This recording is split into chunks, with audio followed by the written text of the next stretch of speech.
Welcome to the DC Velocity live stream. We're here at ProMat 2023 in Chicago, where we're all very glad to be here live and together again for the first time in 4 years for a live ProMat together.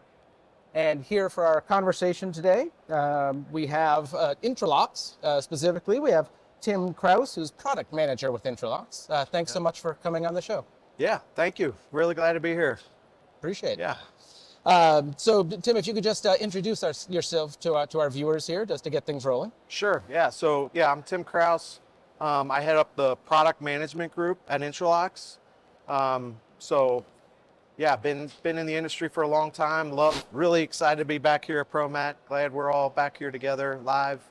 So, yeah, glad to be here. Awesome. So that's Tim. And now maybe you can tell us a little more about Intralox and likewise how they fit into the industry. Yeah. Okay. So Intralox is a leading global conveyance and parcel automation solution provider. So we're a global company. We're known for some of the unique solutions that we create. We like to think of ourselves as reliably inventive. So we have over 1,800 global active patents. So lots of really unique things. We're constantly inventing, constantly looking for new ways to solve problems out there in the industry. We provide solutions in multiple ways. So to some people, we provide just modular plastic belting. We also provide equipment, so just the equipment, and someone else will do the integration. And then we also, in some cases, will do the subsystem integration. So the controls, the installation, and of course, all the aftermarket service. Got it. It looks so simple from the outside, but there are a lot of levels in there. Yeah, lots of different levels, and we flex to fit whatever makes sense for that application. Sometimes it's just belting. Sometimes it's equipment, and in other cases, it may be the full integrated solution. Got it. So looking a little deeper, what is Intralox sort of known best for in the industry? Yeah, we're known best for ARB is a term that a lot of people may be familiar with. ARB stands for articulated roller belt. So that's one style of modular plastic belting. Okay. So there's a roller inside the belt, and then there's different ways to actuate that roller to create some unique solutions in the market. So a lot of times we've been able to create solutions that aren't provide a new function that isn't available with more traditional technology. And we have lots of different belts, different ways to actuate it.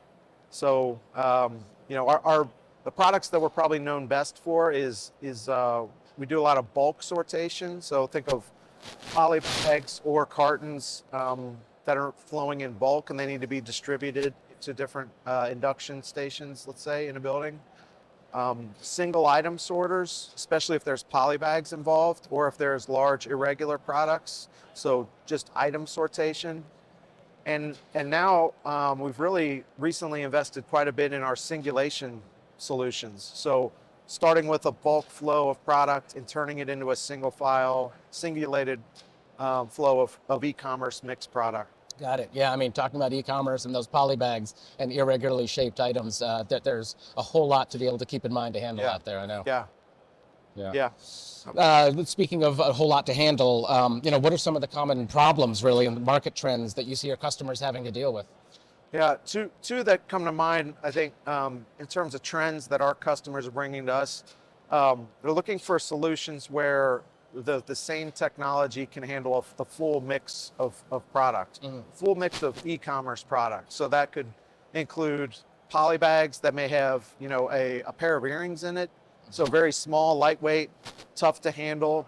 But then also cartons and also maybe large irregular items.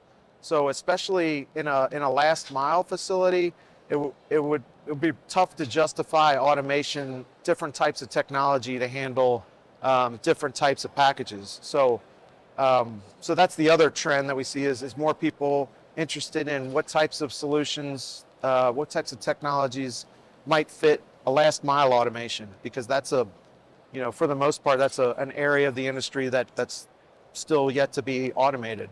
Yeah, big time. I know I've seen a lot of studies that it's really one of the most expensive, of course, time-consuming parts for that last mile. And looking at that, can you let us know maybe what are some of the technologies that those last mile operations should consider for the sortation? Yeah, so there's a few that we see that we think make a lot of sense. So if you start with, again, a solution that can handle the full product mix, something that can handle polybags and larger items as well. We see people considering mobile robotics. Sometimes that may make sense if there's a lot of destinations and you have plenty of footprint and it may be lower throughput. That could make sense. Loop sorters are considered, but those are generally take up more space, so sometimes those are tough. But we specialize in line sorters, and a lot of times we're seeing those as a really good fit because they give you high throughput with a small number of people and minimizing the footprint in the building as well. So it's hard to find big buildings, big real estate in areas that are close to the end customers. Yeah. So building in the last mile is not like building in a fulfillment center where you can be in the middle of an urban area. So real estate is a real problem. So solutions that take up smaller footprints are very valuable.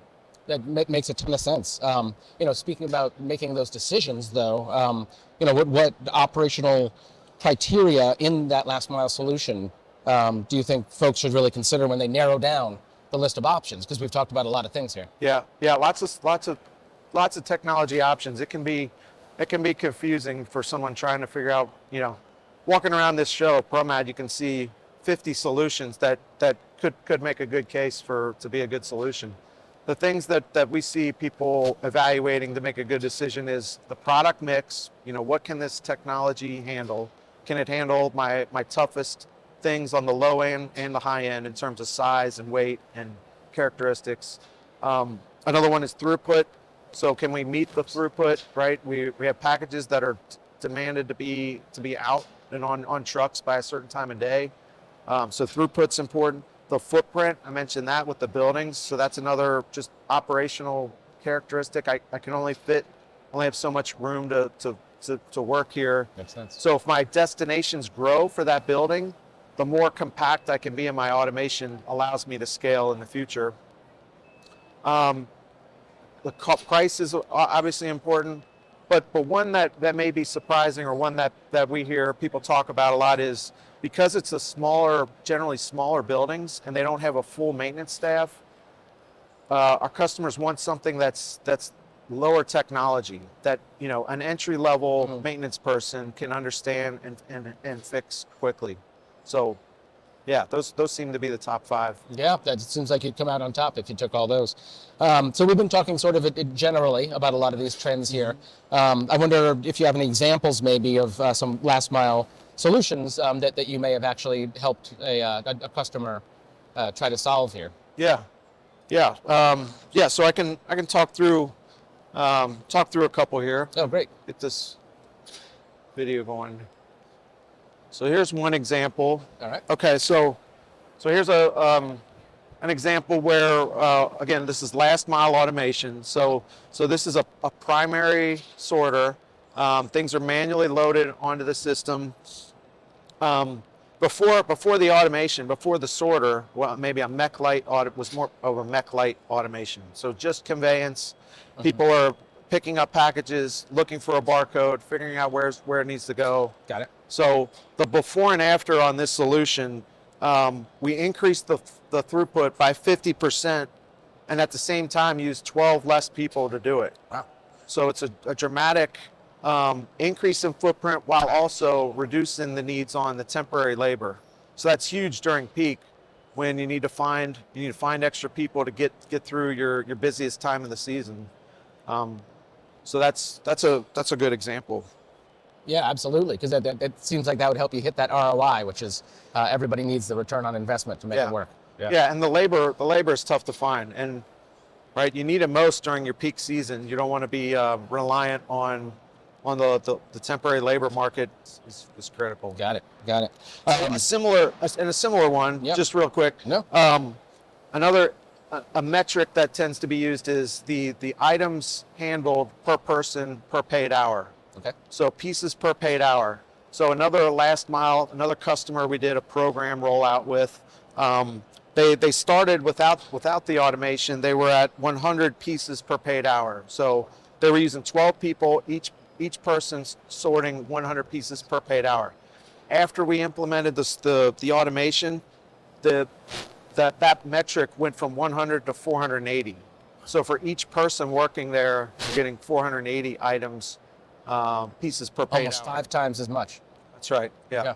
And in that case, it helped to get the sort done quickly earlier in the day, so trucks can get out. You're paying less overtime. These packages need to get sorted one way or another, so it gives them more operational flexibility. No doubt, yeah. So those are great last mile examples. But of course, the supply chain is longer than that. Let's talk about middle mile.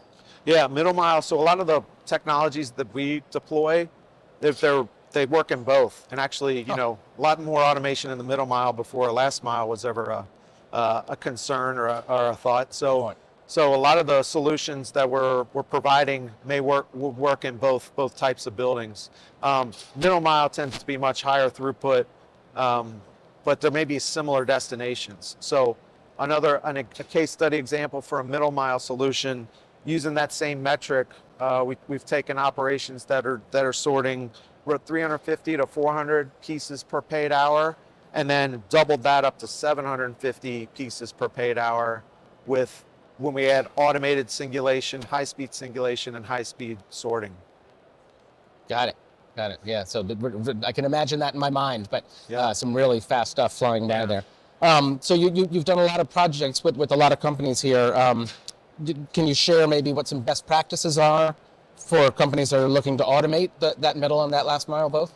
Yeah, I think, we've done some programs. We've been fortunate to do some program rollouts with a lot of companies. So best practices that we see, four that I'll touch on. One is just starting with finding a good partner, right? And you need to shop around and find out who's out there and what solutions they have. But then finding a good partner that can help you, has some experience in doing it and helping you all the way through the whole process. So that's one. Number two, plan on the pilot system. Make sure you've spent some time, you've planned to get one system installed somewhere, you test it out, you're working through the bugs, you're going to learn something on the first site. So before you ramp up many sites, it always pays off to start with a pilot system. So plan for that in the schedule. When you're thinking about lead times, make sure you're thinking about the entire stream of events that need to happen before a site goes live. So it's not just the supply chain issues with getting components or electronics or motors or whatever. Think about the system design time, the installation time, the commissioning time, all the way through the whole system. So different technologies may have different total installed lead times. And then the last one may be obvious, but just think about the support, right? The different technologies may require different levels of support, may require higher skilled people in the building, may require you to have somebody on call, experts on call, local or within the driving range. So just make sure you've thought through that and you understand what it's going to take to support the system. Got it. It sounds like some wise words there. So some of our viewers here may be here in Chicago with us at the show, but a lot of them may not be. So yeah. So for them, I wonder if you could share, for those who are here, where is the Intralox booth? Yeah. And tell us a little bit about what you would see if you went there. Yeah. So Intralox, if you're here at ProMat, we're so glad you're here. It's awesome to be in Chicago again, like you said. Yeah. We're in the South Hall, booth 1241. So we'd love for you to come by and see us. Two reasons to come by and see us. Number one, we're actually launching a new product here. There's some video playing now. So the SmartPath Singulator and Gapper. So this is a small footprint, a medium throughput singulation singulator, right? So it's 8 feet long. So it's a very compact solution, but it takes bulk flow, 2D bulk flow. So items that are side by side. Imagine manual lines where people are unloading things onto a conveyor line. So they're 2D bulk flow coming into the machine, and then the machine is singulating, just letting one out at a time. And not only that, but leaving it at a very specific gap. So as the products leave, they're singulated and they're gapped, and they're immediately ready to go right into a sorter. So that saves footprint. It reduces other technology that needs to be in the building. Yeah, we think it's gotten a lot of really good interest from the people we've talked to so far. Awesome. So that's number one, new product launch. Number two is just talking to our experts, right? The ProMats are a great scenario where you get all of your industry experts right in the same place. We've got our booth set up where we can walk through some case study videos, some product videos, some application examples where people are thinking through a current project on their mind and what can they do, what are some different ideas of how they could do things. So we've got a seating area, multiple TVs. It's just a great place for a conversation. Great. I look forward. I'll make sure I get over there myself later on. So yes, we'd love to see you, Ben. Well, thanks so much for joining us, Tim. I really appreciate you taking time for it. Yeah, thank you. Yeah. Thank you. This has been DC Velocity here on the show floor at ProMat 2023 in Chicago. Thank you all for joining us.